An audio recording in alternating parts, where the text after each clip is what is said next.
Bonjour! Donc, au dernier cours, on a parlé de la matière et on a vu les différents états de la matière. Aujourd'hui, nous allons voir la masse. Donc, toute la matière, que ce soit des gaz, que ce soit un liquide ou que ce soit un solide, toute la matière va avoir une masse. Donc, aujourd'hui, nous allons voir la définition, premièrement, de la masse. Donc, on vous dit que la masse, c'est la mesure de la quantité de matière contenue dans un objet. Donc, par exemple, si je reprends le même crayon que j'avais hier, bien, si je veux calculer la masse, bon, notre réflexe serait de prendre une balance et de peser le crayon, mais l'information que ça me donne, ce serait la quantité de matière contenue dans mon objet. Et pour faire la différence avec le volume, qu'on verra au prochain cours, le volume, c'est l'espace que prend mon objet dans l'espace, justement. Donc, la différence, c'est vraiment que la matière va compter combien, la masse plutôt va compter combien de matière est inclus dans mon crayon.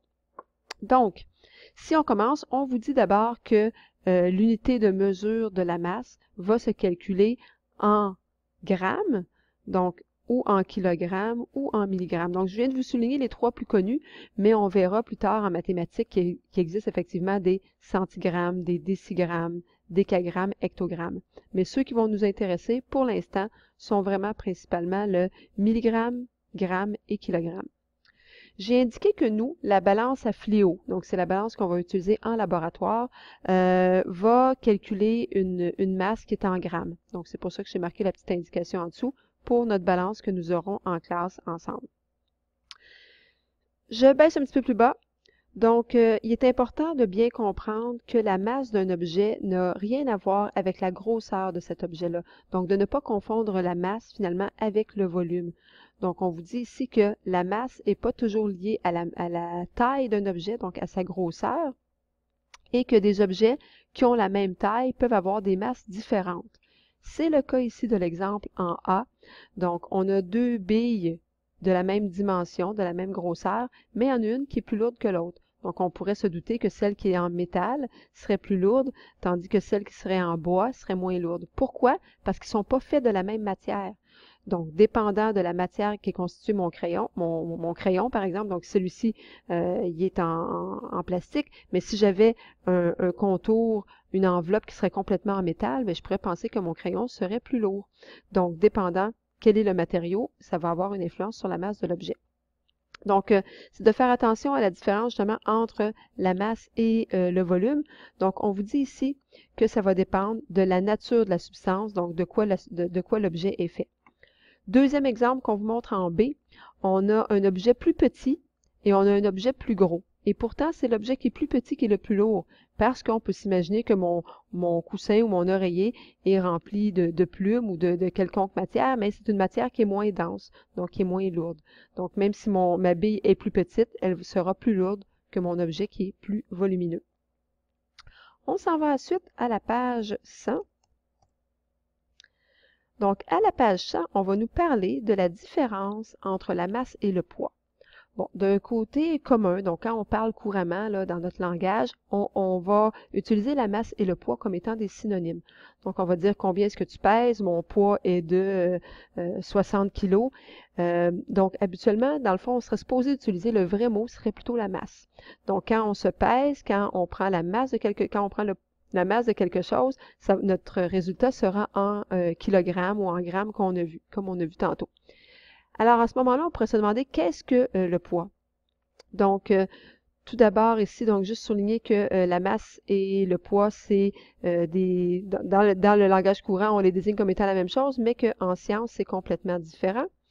Et on vous dit que le poids, c'est plutôt en lien avec la gravité et que la gravité n'est pas partout pareille dans l'univers, par exemple.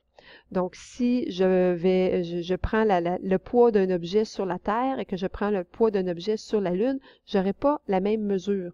Donc, c'est ce qu'on nous explique par la suite.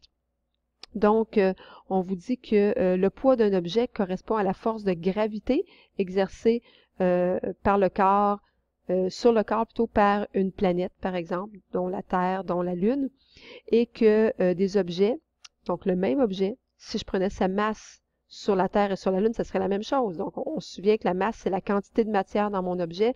Donc, l'objet ne va pas avoir moins de matière à l'intérieur de lui. Par contre, si je regarde le poids, il y aurait un poids différent sur la Terre et sur la Lune. ce que ça a comme impact. Si je regarde mon petit monsieur en bas qui soulève des poids et haltères, donc soulève une certaine quantité sur la terre, ça lui paraît très, très lourd. Donc ça, la masse serait de 200 kg, mais l'impression qu'il a, il a vraiment l'impression qu'il a tous ces 200 kg-là. Maintenant, si je prends le même 200 kg sur la Lune, c'est la même masse, donc la même quantité de matière ici à l'intérieur de mon objet. Le poids apparent sera différent. Donc, c'est-à-dire que lui va avoir l'impression que c'est beaucoup moins lourd. Moins lourd parce que les haltères sont moins attirés par la Lune à cause de la gravité. Donc, c'est ce qui donne une impression que c'est plus léger à ce moment-là.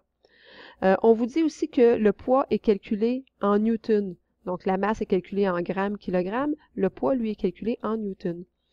Donc, juste en dessous de l'image, on a quelques petites informations.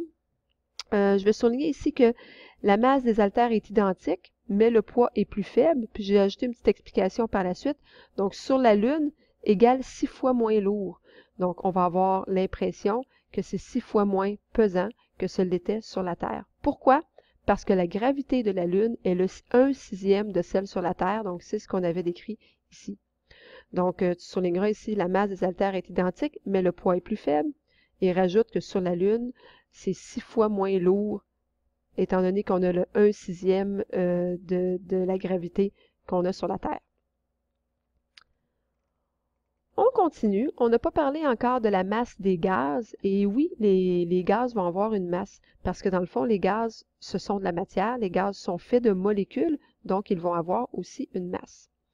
Donc, les gaz ont une masse. Par contre, étant donné que les particules sont très éloignées les unes des autres, et ça va nous prendre un très grand volume de gaz pour être capable de prendre cette fameuse masse-là.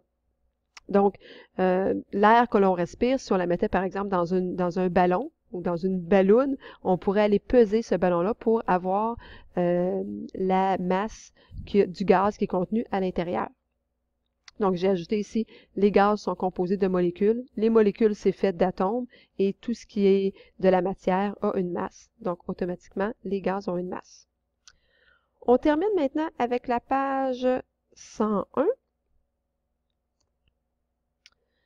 Donc, à la page 101, je vous présente la balance à fléau. Donc, on en a parlé un petit peu tout à l'heure. Donc, c'est de cette façon-là qu'on va mesurer la masse qu'on va en laboratoire ici à l'école.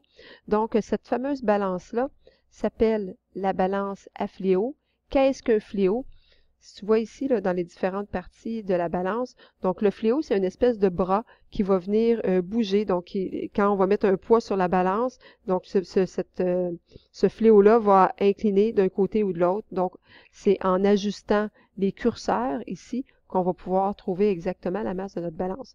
Tout ça, je vous l'expliquerai dans un flash labo en classe. Pour l'instant, pour moi, ce qui est important, c'est que, bon, comme je disais, les différentes parties de la balance, on va en reparler, mais tu peux venir faire des X sur la base ici et sur la gouttière. Ce n'est pas des choses qui seront à apprendre, mais tout le reste des mots, effectivement, il va falloir les connaître. Donc, ça fera partie éventuellement d'un examen, là, de connaître les différentes parties de notre balance. On va commencer par l'utiliser en laboratoire, se familiariser avec ça, et ensuite, on verra pour l'évaluation. Donc, ça complète le cours d'aujourd'hui sur la masse.